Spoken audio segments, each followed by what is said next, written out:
1, 2, 3, let's do it. Hello, good evening. We are excited to have a little Sunday evening chat with you guys. We made some coffee, that's why we're late, and we were cleaning up, so it's a little after 6:30. But the topic of our conversation tonight is mental spring cleaning, which it is awareness school time once again. And I love the theme of mental spring cleaning, the kind of getting your mental household in order, because there's so many different ways to use the material from awareness school to improve your life. And one of them is kind of creating this organizational structure. So what is spring cleaning? We have a bunch of stuff and we want to get rid of it. We want to purge what we're not using anymore, what's kind of taking up unuseful space, and we want to only have things and systems that work for us, that create the outcomes that we want, that allow us to feel good in the place that we spend the most time, which is inside of our own head. So we are just closing up shop on the last round of awareness school, and we're excited to open class again on April 17th. Yeah, so generally the way we do these videos, I don't know if you're familiar with, you're probably familiar with at least Melissa, but if you're familiar with the Awareness School preview videos, typically what we do is give a little bit of an overview about what the course is about, what you can expect from it, and things like that. But really the best way for us to kind of convey, what it is that Awareness School is all about is if a person asks a question or, shares an issue that they've been having or whatever, and we can provide you kind of like what our perspective on that stuff is, and that'll really give you a sense of the kind of work we do with it. And the thing is, if you'll listen to the responses that we give and to not just the specific things we're saying, but what's the general attitude, what's the general perspective that's informing our responses to this person's question. A lot of the time, the machinery that's manufacturing that response is derived from principles that we're going to cover in great detail in the Ever Better Life course, which is kind of the curriculum for Awareness School. You'll also see that like in our weekly meetings that we have, because it's 10 weekly meetings plus 3 bonus sessions that can be anywhere from like 2 to 3 hours long, lots of one-on-one time you can get if you want it. You'll also get a sense for what those meetings are going to be like, because in the meetings we partly kind of cover the material from the modules, but we kind of expect you just to sort of do that on your own. You bring questions, you bring concerns, you bring struggles, you bring successes with the material, or you just tell us about stuff you're struggling with in your life. Narcissistic mothers is a very popular topic, right? And so someone will ask a question about what they're dealing with their mom or with their family or whatever, and we will answer that question using the principles, tying the principles in. We'll use the person's situation to teach stuff from the course. We'll use stuff from the course to help provide potential solutions or ideas for thinking about what the person's problems are. And so there's this wonderful kind of weaving together of core principles that are very powerful and that are very useful to have kind of laid out in a systematic way. But sometimes you hear these principles and they sound good, and maybe you affirm them, you read about them, it's nice in theory, it seems like quite a nice thing to do. But then when you get into a contentious conversation with your partner, or you're struggling with your kids, or you've got negative self-talk or whatever, it's not always immediately obvious how valuable the application of a particular big picture principle is in the ditches and the weeds and the kind of trenches of the content of a present moment experience. And so we're constantly bouncing back and forth between those things to kind of help people unconsciously master this skill of recognizing when this moment would be a really great time to think about and act upon that idea. So that's kind of what it's made out of. Another thing that we talked about quite a bit in this class, or at least I did with some one-on-one work I did with people, was people's relationship to money, because this is a big issue for people, and it's also a really great. It's an area of life where you can get some really big improvements very easily if you start applying the principles we cover in the Ever Better Life course to your relationship to money. Now, I'm not even talking about specific things like, I'm Dave Ramsey, get rid of your credit cards, or here's what you should invest in, or every 5, not stuff like that, but general principles like focusing your mind on what you want rather than what you don't. Building a way of thinking about an area of life that's important to you, like money, like managing your money, like making more money, like making use of the money that you have, whatever. Thinking about that area of life in a way that attracts you to it, right? And that inspires you to sort of direct your creativity and your intelligence there, instead of thinking about it in a way that makes you feel like you're going to vomit. so that you avoid engaging with it. There's all these unknowns, there's all these ambiguities, there's this feeling that I'm behind, there's this feeling that things are going wrong, there's this feeling that goes, I know how unpleasant it's going to be to deal with that, so let me delay dealing with that for as long as I possibly can, kind of the procrastination machine. It builds, it gets bigger and bigger and bigger, and then finally when you have to do it, it's terrible because you put it off for so long. And not only is that not ideal, you're also missing opportunities to create a lot of what you want in that area. So you can see there, money is a very specific area, and yet there are general principles that can be applied to it that will allow you to create a lot of really good results, where perhaps now there are some not so good results. And it'll also be a really nice venue for you to practice some of those principles and some of those skills. So that's kind of what it's about. Yeah, someone says, Lord, I'm struggling, but they didn't give a question. You're welcome to let us know what you're struggling with, and we'll see what we can do about it. Because that's really what... That's actually pretty important. That might be an insight into the type of thinking you're stuck in right now, right? Oh my gosh, I'm having such a really hard time. And there's no question mark. And I'm not saying no question mark towards us because we've got all the answers. I'm just saying in general, if I'm talking about an area of life that I'm really struggling in or having a hard time with, I need to have question marks in my internal dialogue. I need to have question marks in the sentences that I'm saying to other people, because question marks are questions. Questions are doorways through which answers come, doorways through which I can pass into new states where I have new ideas and things like that. So sorry, but that's pretty important. Totally, and that's what it's about. It's about, looking at the struggles, the problems, the things that aren't gelling, the things that are not going smoothly in your life, and figuring out where it's coming from. Because every problem, every situation, every conflict that you're dealing with, it all makes sense in the context of your human experience. And the more tools that you have, the more awareness that you have about how problems arise, how they manifest, how they persist in our experience, it's like, but there's always a way, there's always a doorway, there's always something that you can do about it. There's always a shift that you can create that's going to allow this thing that has seemed unchangeable. It just seems like a fixture of reality, the way it is. And you'll start saying, oh, there are things that I can do, ways that I can think, ways that I can interface with reality in a new way that creates a new result for me. And it is it. Like, life becomes fresh and fun. And it's like, oh, when I clear out these old ways of thinking, when I actually look at the ways I think, when I look at my beliefs, most people have never, ever consciously evaluated the things that they believe about themselves, about the world, and about other people. And because of that, they're in a prison and they are experiencing life in a certain way because they've never gone through this kind of systematic, why do I think this? Is this really true? Do I like this? Does this get me the results I want? I mean, really doing that with every aspect of your life and having a systematic framework for doing it is what Awareness School is. It's like, let's go through 10 weeks. It's a ton of information, and it's intended to be something that you take again and again, because it's like, let's clean out one layer. And when you clean out one layer, there's always other layers. I mean, we have layers that we're still cleaning out. That's why I love doing Awareness School, because it's a new, fresh opportunity every time we go into it with a new group of people to see what's coming up for you. Fresh stuff comes out every single time. There's always like a fresh flair on every class. We've got some cool things that we're doing in our personal lives that always kind of seeps into the content, which is like really, really cool. We've got some super cool, Steve's come up with more mind-blowing, amazing analogies that I think you guys will get a lot out of. We're living in a fresh new place, which is really fun. It just brings a different energy to the 10 weeks. But yeah, did that person chime in with someone had some questions? Look, it was a kind of a G&M related thing. I've been on a huge binge purge cycle for months due to body image and not wanting to gain weight back. I'm having symptoms in the lymphatic system. What's my conflict?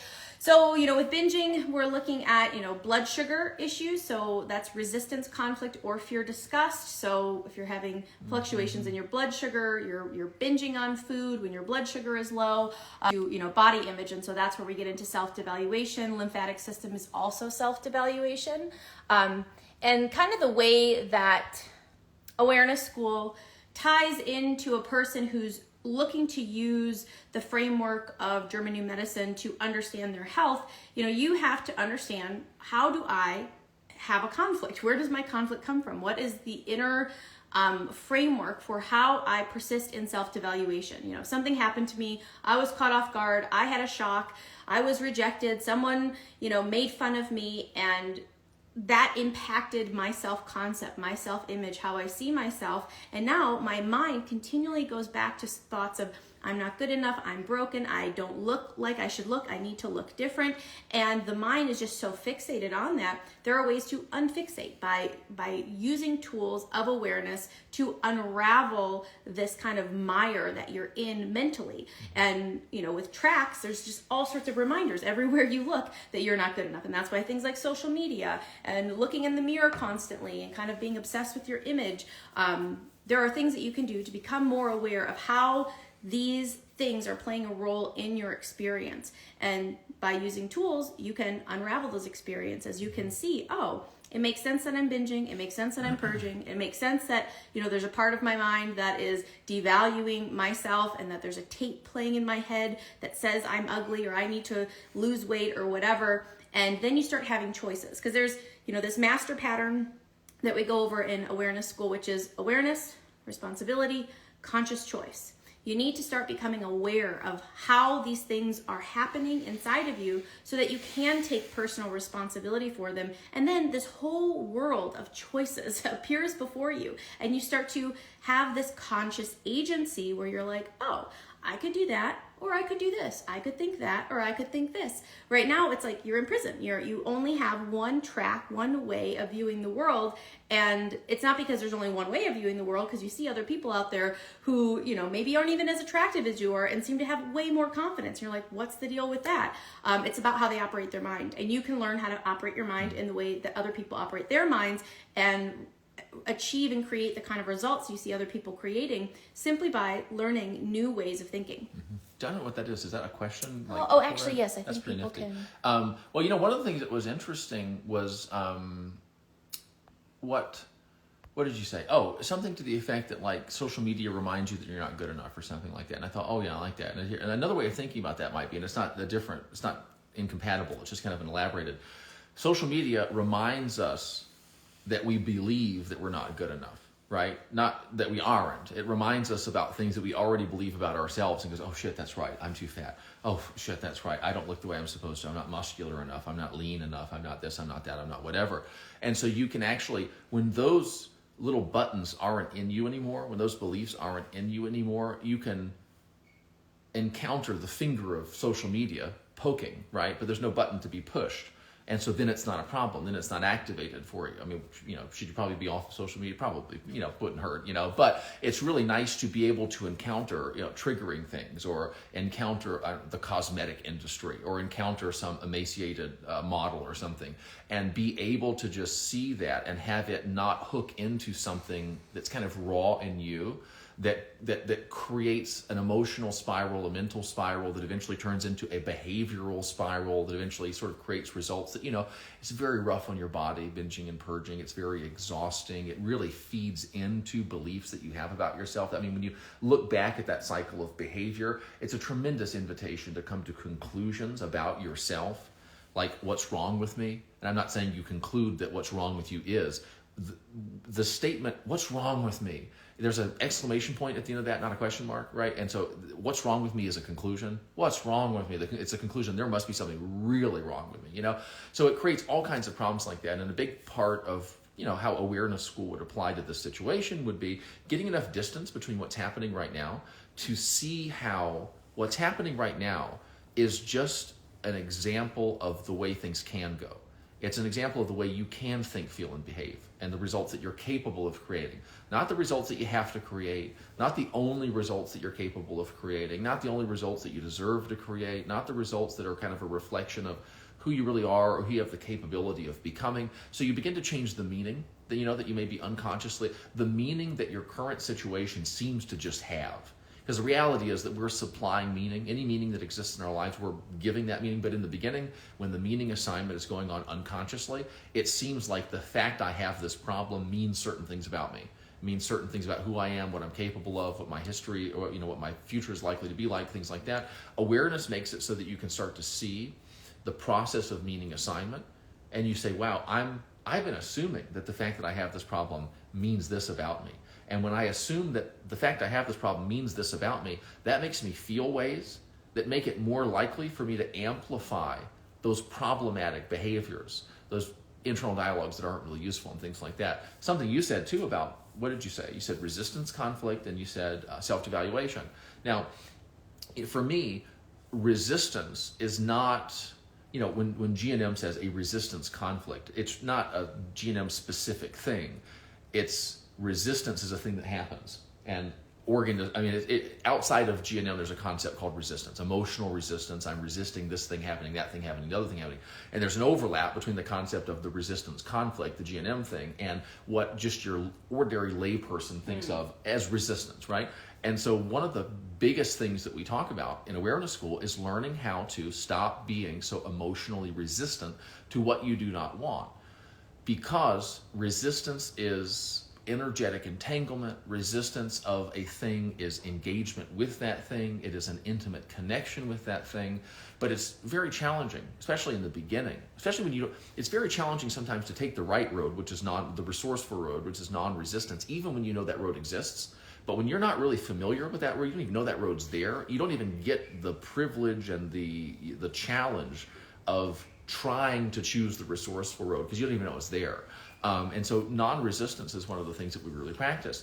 Can I notice that I would prefer things to be other than they are without emotionally resisting the fact that at this moment, in this moment, for this moment, things are the way that they are and not the way that I would like for them to be? Can I acknowledge, can I do both of those things at one time? Can I see that, I have a problem or there is a problem? Certain of my behaviors constitute a problem. I have an internal dialogue that is not ideal. That's a problem. It's a project. I would be served by this, that, or the other thing being other than it currently is, right? That's a very useful capacity to be able to notice that and say, I want this to be different. Can I do that without having to commit myself to this existential opposition to the fact that right now, things aren't the way I'd like for them to be. There's some other way instead. Do I have to suffer just because I have preferences? Do I have to emotionally resist something anytime that thing deviates from the way that I would like for it to be? Or can I say to myself, okay, currently I have a little bit of an issue. I've got a tendency to get into these cycles where I overeat and then I purge. I've got these tendencies to fixate on not wanting to gain weight. And I think about how awful it would be if I did gain weight, how I don't want to go back to having the weight that I had before. And I get so freaked out about it that it seems like the only thing I can possibly do is the thing that I know is the naughty, wrong, bad, unhealthy thing I shouldn't do. But I think about what will happen if I don't do that, which is that I'm going to gain weight. I freak myself out. I do the thing. I feel relief, but then I feel guilty because I did the thing that I think is bad. What am I resisting? Emotionally resisting the prospect of gaining weight, emotionally resisting probably the urge to binge and purge, emotionally resisting the fact that I did the binging and purging, emotionally resisting the fact that I have this problem, emotionally resisting the fact that I know I shouldn't do it, but that I can't seem to keep myself from doing it, emotionally resisting things in my past that seem to have set me on this track, emotionally resisting uncertainty as to what my resolution is going to be, all that stuff. And there can be tremendous power in getting enough distance between you and what's going on that allows you just to go, oh shit, this is what I'm dealing with right now. And I know there's a way out, but I'll be damned if I can tell you what it is. I do not know what it's going to take for me to snap out of this cycle. I don't know what it's going to take for me to learn how to not only get sucked in, no longer get sucked into this binging purging thing. I also want to not get sucked into the kind of worrying about gaining weight. I want to be able to live my life in a happy, peaceful way, having a body that I like, enjoying food, and having a healthy, fulfilling relationship to food, liking my body in the way that it looks, enjoying it, not worrying about gaining weight, not obsessing about losing weight. I want to just learn how to sort of have fun. You have to know that's possible for you, right? And as you begin to get that distance, you say, that's my project. I'm going to learn how to relate to myself in that way. Emotional resistance distracts you from these earth-shattering, experience-transforming questions. That awareness that it's possible, right? Awareness to the point of certainty. I know it's possible for me to get from where I am to where I want to go. That's good. You create that, you steep your consciousness in that. And then the most natural thing in the world, once you're really, really sold on the idea it's possible, the most natural thing in the world has got to be, well, if it's possible, how the hell do I make it happen? Question mark, right? So now we've created a doorway into a new reality. We can start moving into new thoughts, into new feelings, into new behaviors, into new results. Every time I get sucked in to that existential opposition, to that emotional resistance, to the fact that I have the problem that I do, I am distracted from the alternate path, which is that I know it's possible. Geez, if it's possible, how the hell do I do it? asking yourself that question over and over and over again at different times of day is kind of like the magic thing that begins to transform your mind. It releases you from your current circumstances that you don't want to be involved with anymore. It's kind of like how if you really, if you're divorced or if you're getting separated or something like that, and you really just hate your spouse or you just resent them so much, or you're intimately, and you have intimate hostility towards them, and you're just so bound to them that even if you're physically separated, you're spiritually, energetically, intellectually, emotionally just enmeshed as much as you ever were, perhaps even more so. And there's something about the process of, some people call forgiveness, but it's that concluding your emotional business, that allows you to unhook from them and to really you get more distance by just accepting things and moving into a new reality than you could ever get by trying to push it away. So emotional resistance is like where you grab what you don't want by the collar and you push it away, but you pull it back to you so you can push it away again. So it never gets more than arm's length away. Whereas what we're looking at doing is uncoupling and unhooking and going off and just kind of doing something new. And in order to do that, I have to figure out how to mentally and emotionally leave what I don't want alone, so that I can go and become involved with something else, so that I can have something better to do, so that I can have a new way of living available to me. And that's kind of the really super big picture of what Awareness School is all about. So hopefully that how that applies to your situation is obvious, and we said at least something was useful. Is Awareness School offered seasonally? Do different sessions run different themes? So we do kind of do it seasonally, three times a year, pretty much. Maybe 4. And they're not really different themes. We kind of have just different ideas that we bring into it, but it's the same core material every time, and it's made new by the people who show up and the people who ask questions. And so it's very tailored to the people who are in that particular round, like kind of where it goes, what you ask, because it's really, really open. Like you guys can come in with whatever you've got going on. And, there's a lot of one-on-one time. There's also a Telegram group. So there isn't like a specific theme. The theme is awareness, and it's Awareness School. But we kind of bring up stuff that's been going on with us, and then whatever people in class want to talk about. I will say, though, I had our previous class, not the class that we're in right now, which is a great class too, but our previous class, class 5, it was just an amazing, there's just sometimes very special groups of people that get together and real magic happens. And class 5 was just a remarkable class. And it was so remarkable that I was so impressed by this, that several of the students arranged for there to be a bonus session. I had nothing to do with it, right? They got together because they wanted to keep talking about the principles and sharing the ideas that we talked about. And they, invited me, I was chuffed about that, to be there too. And as we were talking and chatting, we started discussing some of those principles. And I a couple of things I just shared in response to the stuff that people were doing. And it was as if it was all new material. Right? And so ostensibly we're covering the same things over and over again, but it's never quite the same. People's questions are never quite the same. Our understanding of this stuff changes every time we teach it, every time we spend another several months applying it.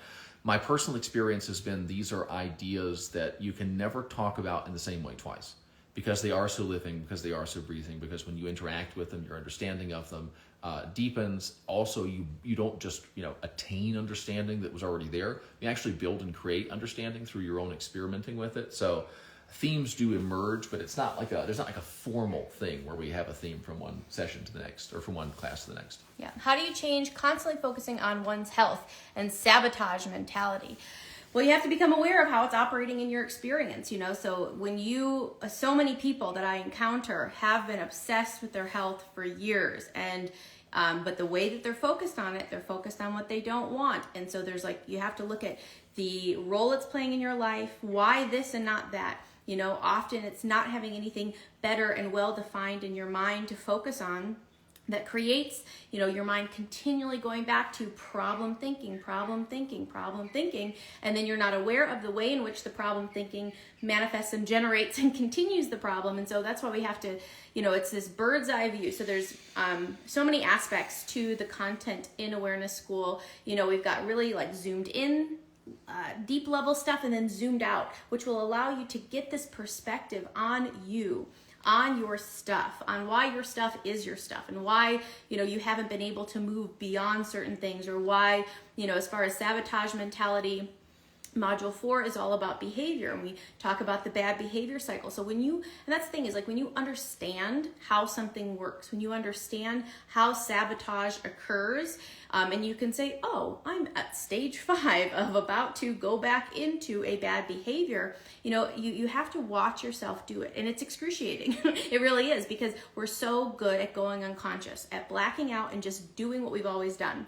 Playing the old tapes, running the old programs, because we got grooves. We've got neural grooves, and it's easier to go down the old neural groove you've always gone down than to create a new one.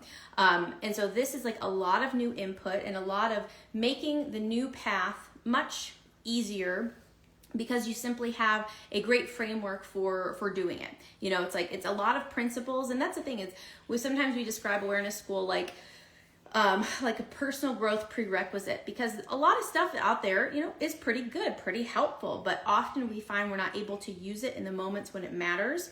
And awareness school, because of the framework, it kind of creates this scaffolding, this system that allows you to have access to the tools that you need when you need them, and so you can bring that awareness into the present moment, and you're like, oh, I have a tool for this actually. And I've known this for years, like so many people, I've known this for years, but I've never used it in the critical moment when it actually matters. And then I just beat myself up and I go unconscious again, I get back in the cycle. And so this will just give you more opportunities to see where sabotage occurs. Where do I keep going back to, some aspect of my health? Why can't I, shift my focus on it? Like, often it is just getting your focus off of that thing. Even, when you understand conflicts and everything, sometimes a conflict can resolve because you've got something new and better that has come. I read a story recently about a lady who, her goats had babies. And so the goats that was such a big consuming thing that the other conflict that she was really fixated on kind of, faded to the background. She resolved it because she was dealing with something new and big and fresh, and, she got her mind off of it. And so we have to figure out, how can we get your mind onto something new and fresh and fun and engaging, and generative, hopefully, and something that really lights you up? So there's a lot of ways that we can work through that. This is kind of funny. I haven't thought about this. We never talked about this before. But I have a great aunt whose husband passed away. And now they weren't like estranged from each other by any means. I think they had a quite nice, it was perhaps a unique relationship, but it was a happy relationship. And she didn't get over a conflict because she had something better to do. She never had a conflict in the first place because she had something better to do. She had a poodle dog, I think probably still has it, who was having puppies or some kind of labradoodle or some kind of something. And she was so consumed with this dog and its well-being and these puppies that her whole attitude towards her life partner, husband passing away.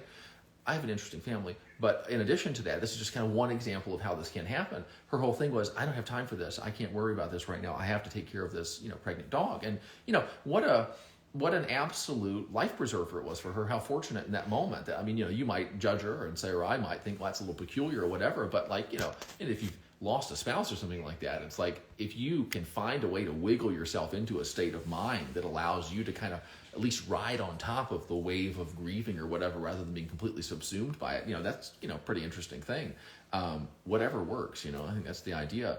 When it comes to being unduly, unresourcefully fixated on something like health, I mean, the first thing to me is recognizing it makes sense that you're fixated on health. I mean, given what your personal history is, I'm sure that you didn't wake up one day and say, what I think would be a blast. I think I'm going to become super neurotic about my health, and I think I'm going to unintentionally and unconsciously, and yet predictably and reliably, engage in behaviors that undermine my health, mental, emotional, and perhaps also physical. No, you didn't consciously decide to do that, and if you were choosing consciously, that would not be the choice that you would have made.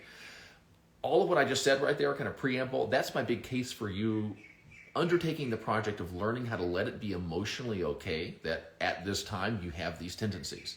Right? You didn't choose it. You didn't pick it, right? You just sort of stumbled into it, which is the way most people find themselves wherever they happen to be in life at a given moment in time. Things happen, you reacted. Other things happen, you reacted. So on, and it went on and on and on, and now here you are. Now the only question is, how do we begin moving out of this state? Moving from this place, this state of mind, these habits, these results, to other ones. And it really is, people sometimes get tired of this, and I can feel the exasperation. Yeah, let it be okay. I know, don't emotionally resist, but I've got to fix this issue. There's resistance there. There is an underlying gnawing sense that it's not okay. That it is not, I'm not talking about like, I better fix this because I can't keep living like this for forever. I'm saying it is cosmically not okay, right? That there is an existential unacceptability to the fact that I have the problem that I do right now. That's that existential opposition, that's that emotional resistance, that's that tension. And so one of the things that I would suggest you do is practice being the way you currently are, having the tendencies you currently have, and being more acutely aware of the fact that it's okay that this is the way that you are currently, that these are the things that you tend to do. And I mean okay in the sense that, like, look, it just is, right? It doesn't require your emotional resistance. It doesn't require you to go, it doesn't require that tension inside every time you think about it. So develop the ability to become more aware, right? It just means watching as you focus on health stuff. Oh, I'm obsessed about health. Is this food good for me? Is this not? Oh, did I just have a conflict? Is my conflict getting better? Is it getting worse? Get to the point where you're like, I might be thinking about this a little too much, and you just go, okay, isn't that interesting? I'm thinking about it a little bit too much, right? And make it so that the recognition that you're doing something that maybe doesn't serve you, that recognition triggers you or fulfills your criteria for relaxing, for feeling reassured, for feeling confident that you're moving in the right direction, rather than being like, oh my God, we got to get to the post office. That thing's got to be mailed today. When people find things going on inside themselves sometimes that aren't serving them, oftentimes they feel worse after seeing the thing than they do before they saw it. To me, when you understand how powerful awareness is in terms of changing you in ways that you want to be changed, right, and creating desirable change within you and your thoughts, feelings, behaviors, and the stuff you're creating in the world, when you see something in yourself that doesn't serve you, it's a relief. You say, I'm so glad I didn't fail to see that. I just had an awareness moment. An awareness moment is a step in the right direction. Have you ever, like, one step forward and two steps back? I mean, we like that. It's kind of an old country song, it's kind of really catchy, but, and it's also just kind of this colloquialism, right? I take one step forward, I take two steps back. Let me tell you what the one step forward is. Awareness of something that would be nice to change. What are the two steps back? A whole bunch of emotional resistance of the fact that the thing that you just became aware of that you would like to change is not yet changed, that it is currently the way that it is. The way that you start making progress is that you just keep doing the part that you've been doing, one step forward, noticing things you want to change, and then learn how to cut off the part that doesn't work, cut the fat, right, which is the two steps back, which is the emotional resistance. Telling yourself it's not okay, it's currently happening. Telling yourself this is just another example of what's wrong with you. Telling yourself that this is a problem rather than a project. Telling yourself that it's an obligation to fix rather than an opportunity to improve.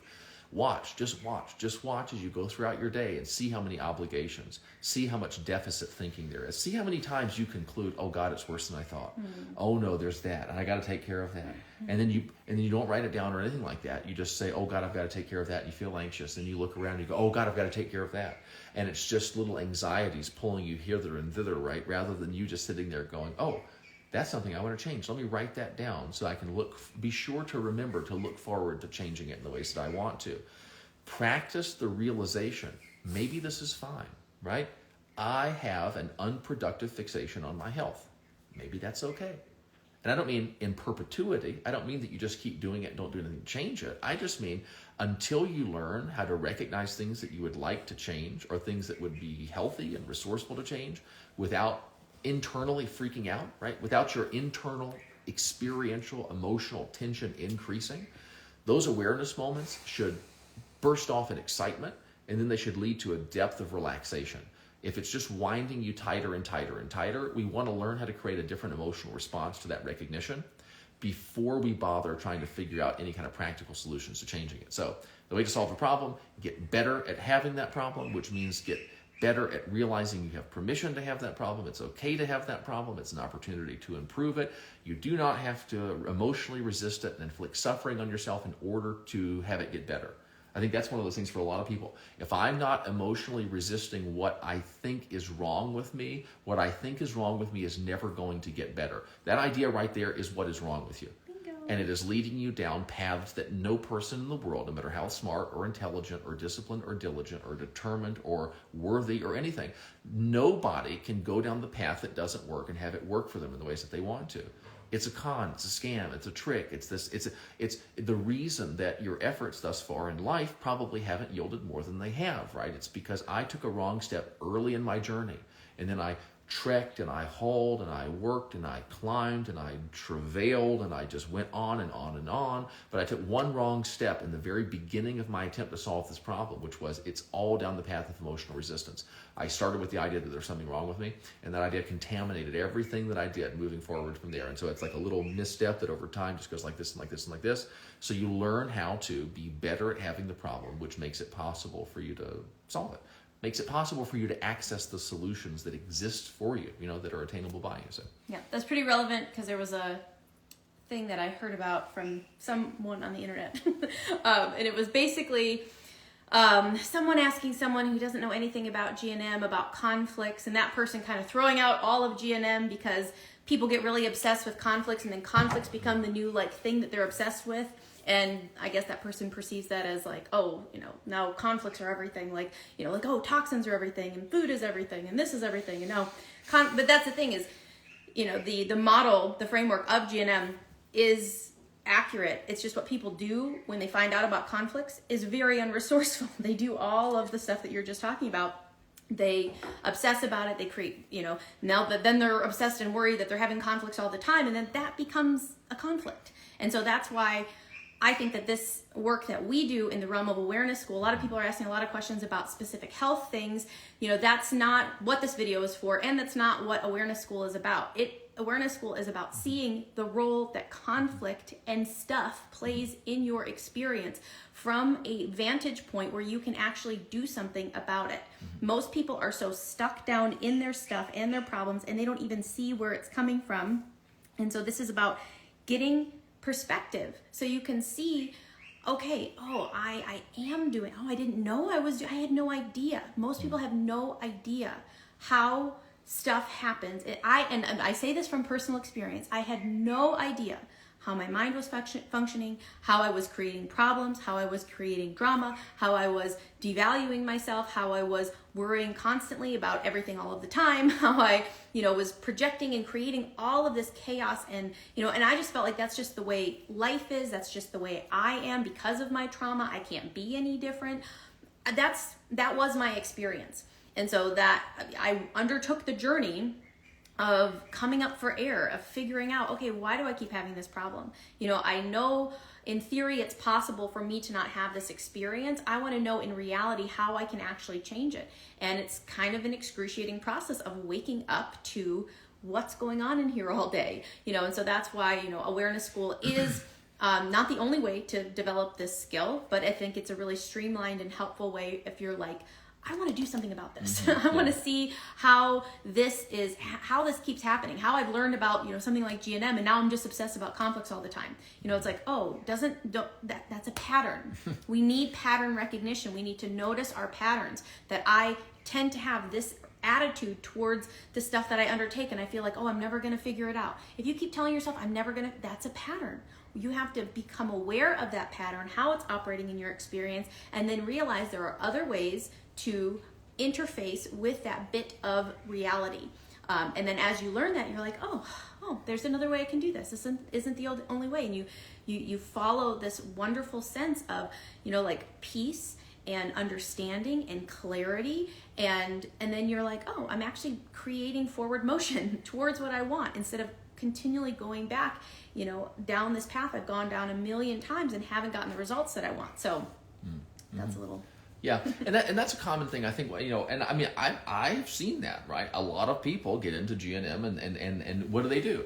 Oh my God, this and that. I don't want to have a conflict, and I think I do have a conflict, and I don't want to not solve it. I don't want to make it not, I don't want to make it worse, and I don't want.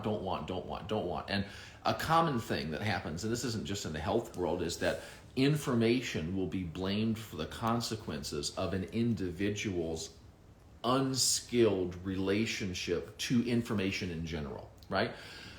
I don't think anybody who tends to focus their mind on what they want and think resourcefully all of the time discovers GNM and then just switches into a what they don't want kind of mode. I think probably the people that get a little neurotic and a little unproductively preoccupied with what they don't want in the context of GNM probably have a tendency to do something very similar in other areas of their life too. When it comes to money, when it comes to relationships, when it comes to what the astrologer says, when it comes to all these different things. And so to me, it's like blaming the model, right? Blaming the model for the consequences of the individual's misuse of the model or unskilled use of the model. It's like if I were to go to the hardware store and whatever tool you hand me, I poke myself in the eye with it, right? And so give me a drill, poke myself in the eye with it. Give me a screwdriver, poke myself in the eye with it. Give me a shovel, I'm going to poke myself in the eye with it. It's like until I address the tendency that I have to use what's in my hand to inflict harm upon myself because I'm not paying attention to what I'm doing, it doesn't matter what you hand me. I mean, you could hand me a plastic butter knife, right? And I'm going to, injure myself with it. And so a lot of this is about as a person, as an individual. I mean, law of attraction. Oh, law of attraction's bad because people start thinking that every bad thought they think is going to, make a piano fall on their grandmother. And like an individual needs the ability to see the information that they're taking in, see what their mind tends to do with that information by default, right? They need a way of perceiving that, of evaluating it and saying, God, you know what? I seem to be focusing on, using this model to amplify my tendency to focus my mind on what I do want. That's not working. I need to be volitional. I need to have agency. I need to be conscious. I need to be the one that's in control. Too often what happens is that a person embraces a model, GNM, something else, whatever. You take your pick. Terrain, something to do with a religious, whatever. They pick a model, right? And they make themselves subservient to the model. Model's up here. Model dictates what they think, how they think, what they do, and all of this stuff. Model becomes a substitute for their thinking rather than a guide for their thinking. That will never, ever, ever work. It doesn't matter what model you choose. For me, when I take the model, I'm using the model. I'm up here, model's down here, and I'm using it to make sense of my experience. I'm using it to engage with my experience. Hopefully, I'm using it to improve my experience, right? To make sense of and engage with my experience in ways that allow me to make that experience better. Now, if that's not happening, well, then that's just more work for me to do. I mean, we have something called the awareness challenge that we do in our course, and it never fails. There's one person in every class that says, I get really stressed out. They say the awareness exercise is very stressful. And I'll say to them, here's another way you might want to think about that. Here's another way of explaining your experience to yourself that you might find more useful. The exercise is not intrinsically stressful. It may be that when you do that exercise, it triggers you or provokes you or causes you, because of the way that your mind kind of is currently configured, to begin emotionally resisting what you become aware of. That emotional resistance then is very stressful, right? If you say the exercise is stressful, what you're saying is it's not possible for me to do this exercise without experiencing stress. If I place my hand on this hot stovetop, it's going to get burned. And I'm suggesting that says something that this person's model of reality is impoverished in the sense that they're making an intrinsic connection where it doesn't exist. And the really important thing is not that they're blaming my exercise for something it's not doing, because big deal, whatever. The big problem is that they are overlooking emotional resistance as a potential cause of suffering in their life. And they're attributing it to something that they're doing, not realizing, gosh, it's possible to notice something that I don't like and not emotionally resist it. It's possible for my partner to behave in a way that I don't like, that perhaps is inappropriate, that perhaps would be nice for them to change without my emotionally resisting it. It's possible for me to make a mistake without my emotionally resisting it. I can be overweight without emotionally resisting it. I can break my diet. I can fail to exercise. I can make a mistake. I can lose money. I can do all these different things, right? Without emotionally resisting it. I can be dysfunctional without emotionally resisting the fact that I'm dysfunctional. And if a person doesn't discover that they can encounter things that they have learned to be ashamed of, or they've learned to be reflexively guilty about, or intimidated by, or afraid of. If they don't realize that it's possible to create new experiences of old stimuli, right, then they'll never discover that that's true. And you need one really profound experience of creating a new, more positive experience in situations where you normally create an old, very unpleasant, very negative one. And then you need to generalize that learning. You need to go, oh my God, I thought that I couldn't approach a man or a woman without feeling like I was absolutely terrified. I thought it was impossible to speak before a group of people. I thought it was impossible to sit down and look at my tax forms without absolutely wishing that I would just croak so I wouldn't have to finish it. And then you sit down and you do it, and then you suffer less than you normally do. And you go, wow, different experiences are available to me. Now, this is not about what you should do. This is not about how you should be nice to your partner. It's not about how you should be positive. It's not about how you should focus on what you want. Forget it. This is about the fact that there's something called what it's like to be you. There's an experience, right? Now that experience is related to your behaviors. You probably have noticed this, that when what it's like to be you is good, oftentimes your behaviors are more constructive, more productive than when what it's like to be you is bad, right? The behaviors that go along with a bad experience are typically not as good as the behaviors that go along with a good one. Probably also it's obvious to you that there's a relationship between your behaviors, certainly your behaviors over time, your habitual behaviors, and the results that you're getting in your outside world. I mean, sometimes you try to do the right thing and it doesn't work out. That's kind of a wash, but overall, right, if we could find a way to convince you, to persuade you, right, find a way to get you to generate feelings that caused you to behave in ways that were maximally resourceful, probably what would happen to your external reality, to your life, your relationships, your money, your physical health, things of that nature, probably in most cases, those things would begin to improve over time. And everything in this course is about figuring out how to do that. How can I feel better now while doing things that will feel good to have done so that I'll feel even better than that once I've done them, and also to do things that are ideally things that feel good to have done and that help me create the kind of results that I want in my outside world. And how do I do all that stuff with no more effort than I unconsciously and automatically do whatever it is that I do right now, right? Now, you might expend more energy building the life that you want than you do building the life that you don't want, right? But I'll tell you something, if you look at the energy required to create the life that you want, you compare it to the energy required to create the life that you don't want. More energy may be required to create the life that you do want than to create the life that you don't. But that's not taking into account something hugely important, which is how much energy you spend emotionally resisting what you don't want once you create it. The deal looks a hell of a lot different when you're honest with yourself and you go, when I create what I don't want, it's not just the energy required to create what I don't want, it's also the energy required to emotionally resist what I don't want. Once we make it so that your unconscious programming, which is to say you just wake up and feel like it's time to do the things that will allow you to create the results that you want to create in your life more of the time. Not 100%, you have to be a robot, you don't have to be a machine, but everybody has habits, everybody has tendencies, everybody has a little inclination machine in their mind, right, that causes them to be inclined to do, inclined to not do, so on and so forth. I have found that it's possible to engineer inclinations. It's possible to push yourself in the direction of being inclined to do things that will feel good to have done. You don't have to have some kind of super intense Tony Robbins belief in cosmic possibility to begin to warm up to the idea that, I'm capable of being inclined to do things that are less resourceful and more resourceful.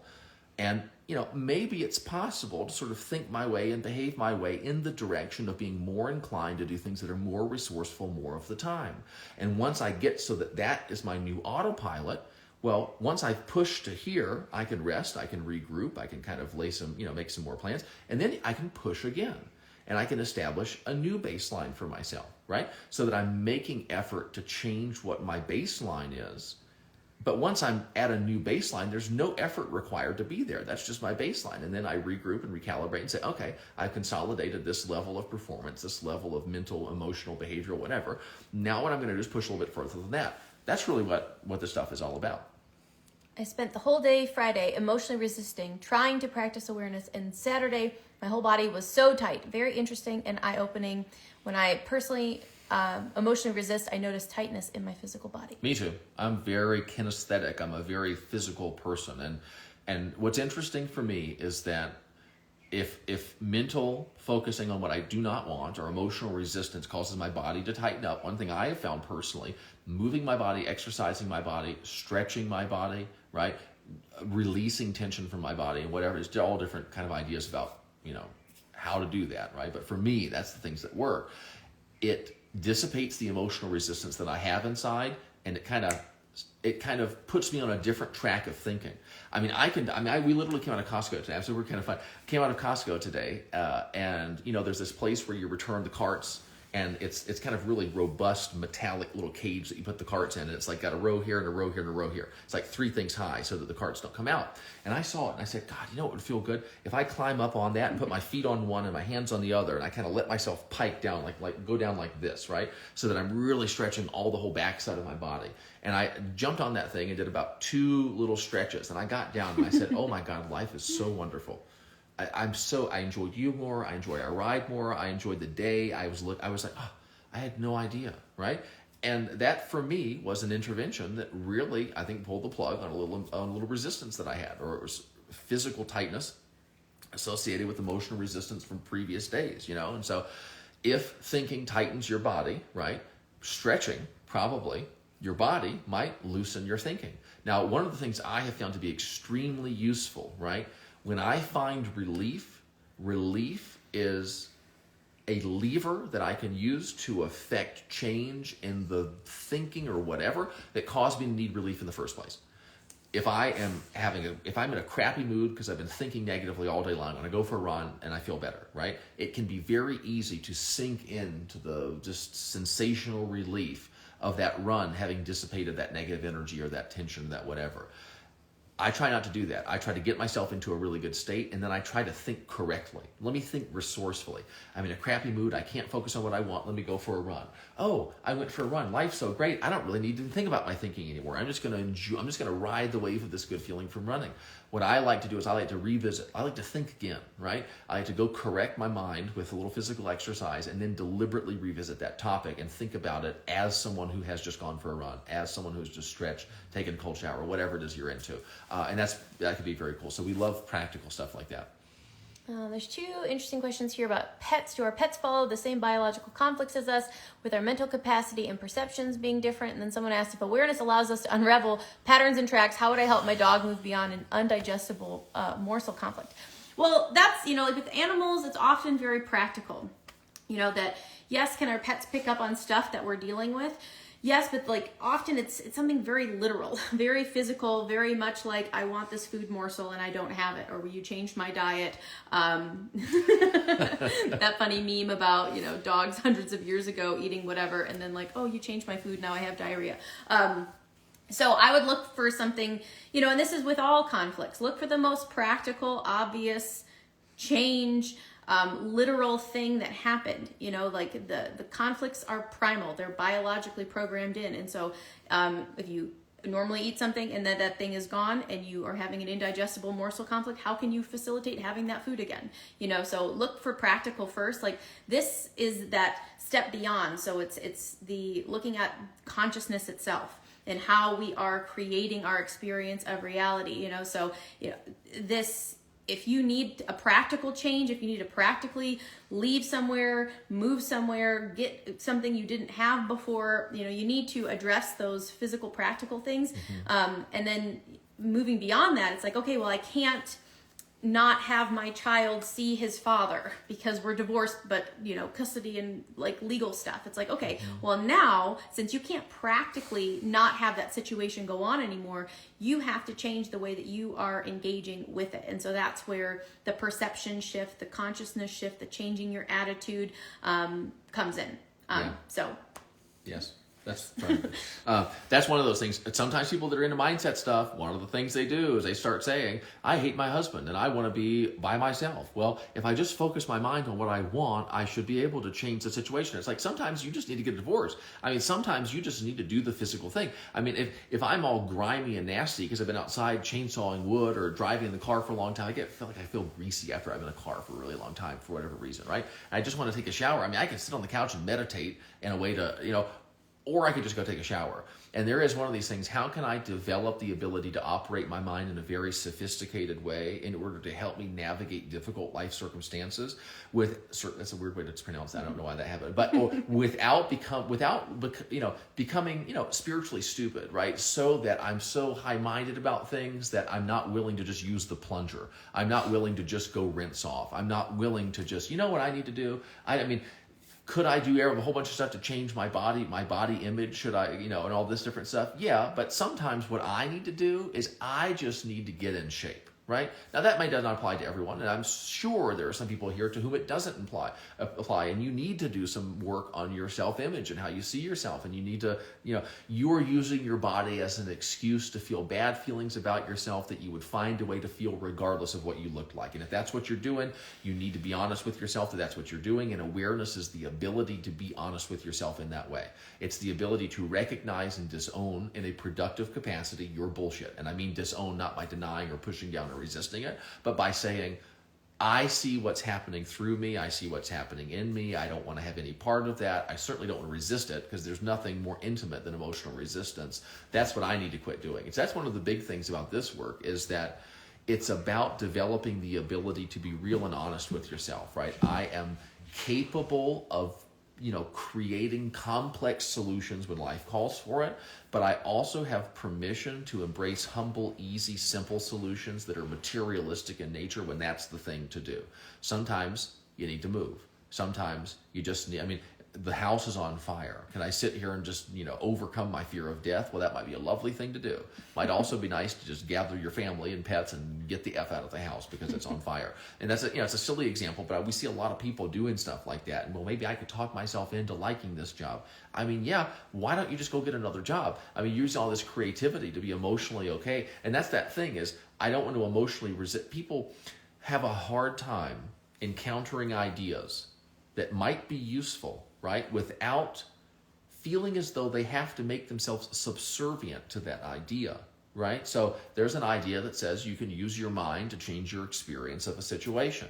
Now, watch as some of you, your mind will begin to change that into an obligation. You'll say to yourself, I don't like this car, I want a different one. And then something will come on and go, well, if you can use your mind to change your experience, why would you even want to go buy a new car? And you say that, shut up. Because I want a new car. That's what I want to do. I'll use this idea for something else. And so people do this thing and I think probably what it is growing up, adults in our lives, teachers, whoever, authority figures, they used ideas to hem us in. And they said, you believe this, right? And you really weren't allowed to not believe it. It would be unsafe for you to say you didn't believe it. And if you believe this, then that means you must do this and must not do that. And you know that feeling of just like, well, shit. There's this feeling of just kind of like, well, I feel like I'm being strong-armed, but I don't feel like I know how to push back against it. You get accustomed to that sensation of being hemmed in, of being herded, of being constrained, of being kind of like, channeled by these various obligations and things. And it just happens, people sell things to you. Like when you walk into the car dealership, there's this, they're funneling you towards buying a product. You know what I mean? You go through the sales funnel, and it's this and it's that, and they're directing you constantly in a certain direction. And if you love your family, don't you think you should do it? You go, oh yeah, I probably should, and then you have to do the thing. We try to open up choices and options for people, right? But most of the world is trying to funnel you unconsciously towards certain outcomes that they want to get from you. And that's just the way, it's not bad, it's just the way the world is. And sometimes people get so accustomed to that sinking feeling of being like, well, shit, okay, this is what I have to do. I'm constrained by this, that they start constraining themselves. They start doing it because they think that they know that it's coming. And so they just start assuming that they're not going to be allowed to do things that they really want to do. Or that if they're going to use this idea to feel better now, they have to then use this idea to make themselves feel bad later. And we encourage people to become utterly opportunistic in their relationship to information, to beliefs that are inside your head, to get really creative with them in ways that allow you to really, evoke from yourself interesting feelings, interesting experiences, new, novel, more productive behaviors, right? People act like they're like little cosmic stenographers, and they just have to be realistic all the time. And that just usually means negative, unnecessarily negative.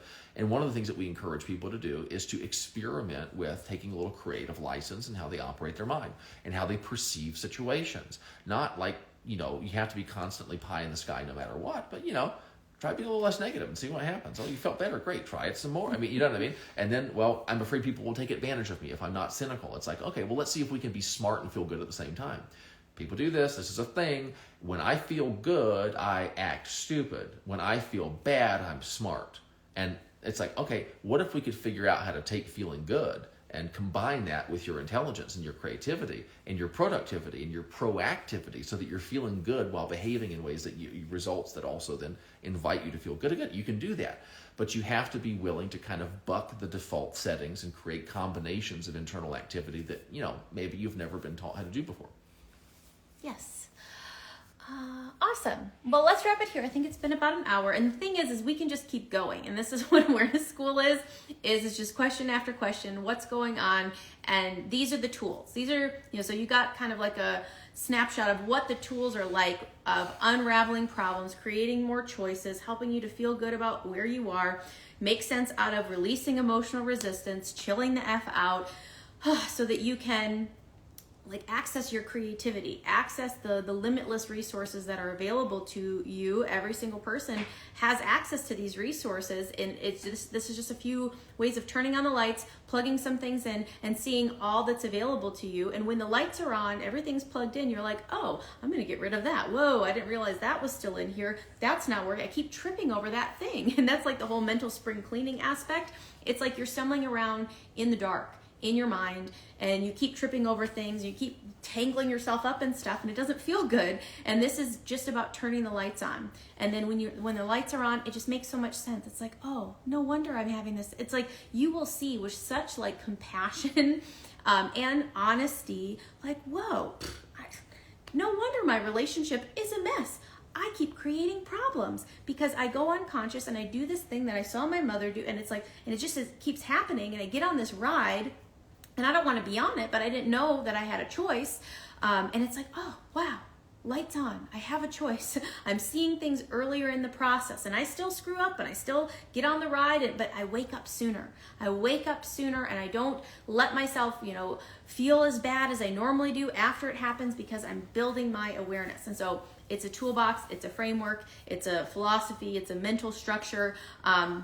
It's awesome. We love it. We love to teach it. It's really, really super fun. If you are into this video, you'll really love Awareness School. We just recommend that if you're into this stuff, at some point plan on taking it. This person's like, yeah, I want to take it at some point, maybe not this time. Just plan on taking it at some point. For this time will be the right time for some people, and for other people it'll be a time in the future. Yeah. But it's a great program. It's really, really super helpful. It has changed everything for me. I don't know where I would be. I don't know what would be going on up here if I didn't have this way of thinking. And so that's why we like to talk about it. Yeah, and I would say don't rush to take it. I mean, that's probably not the right thing for me. I should say take it now. It's a limited time, But don't rush. It's more fun for us. It's more fun for you. It's more productive for everybody. It just works better. We've had people, I think, sometimes take it, and they were in a kind of a it's not a quick fix for and it's, and you want to be at that place where you're kind of like, yeah, let's do it. Let's do this thing, because there is something that's a receptivity to your mind when you're ready to play. Let's do it when we're ready to play. Let's do it when we're ready to learn. Let's do it when we're ready to set our problem aside and go change ourselves in ways that cause the problem to run from us when we come towards it, right? That's kind of the idea. So kind of concluding thought, people sometimes think that the problem in their life is that they're doing things they're not allowed to do, or there's something wrong with them, right? That they have tendencies that are bad that they can't help but engage in. My experience has been that what's actually going on, the problem is not that you're doing things that you're not allowed to do. The problem is that you are not doing things that you are allowed to do. Like, for instance, thinking about yourself and your problems, or what you regard to be your problems and your situation, in ways that are completely different than however it is you've thought about them up until this point. Start playing with that. See if that feels better, right? What if the issue in my life right now is not the things that I'm doing that are bad or wrong or unacceptable, or not the things that I am that are bad or wrong or unacceptable? What if the only thing that's wrong in my life, really, and what if the only thing that's keeping me from creating the kind of stuff that I want in life, creating what I do want, not creating so much of what I don't want, is the fact that there's a whole lot of things I'm allowed to do that I'm not doing yet, because those things have not yet occurred to me. See, there's an opportunity. There's not an obligation, there's an opportunity. There's not 10 commandments, there's about 10 million suggestions. There are lots of projects that you can take care of, and if you're into the 10 commandments, that's fine. I would just suggest that you think about the things we're talking about as suggestions that you might avail yourself of. Options and opportunities, they draw you towards them. They beckon you, they seduce you. They say, come, they say, come, take advantage of me. Why don't you try this today, and all this different stuff. This is it. This is personal freedom. Think about the things that are important to you, right? Do I have the ability to think about the things that are important to me in a way that causes me to be drawn towards engaging with those things in ways that are consistent with creating the kind of results that I want to create? If it's religion, if it's morality, do I have the ability to think about those religious beliefs and those sort of moral principles that are so important to me? Do I have the ability to think about them in ways that evoke compliance from me?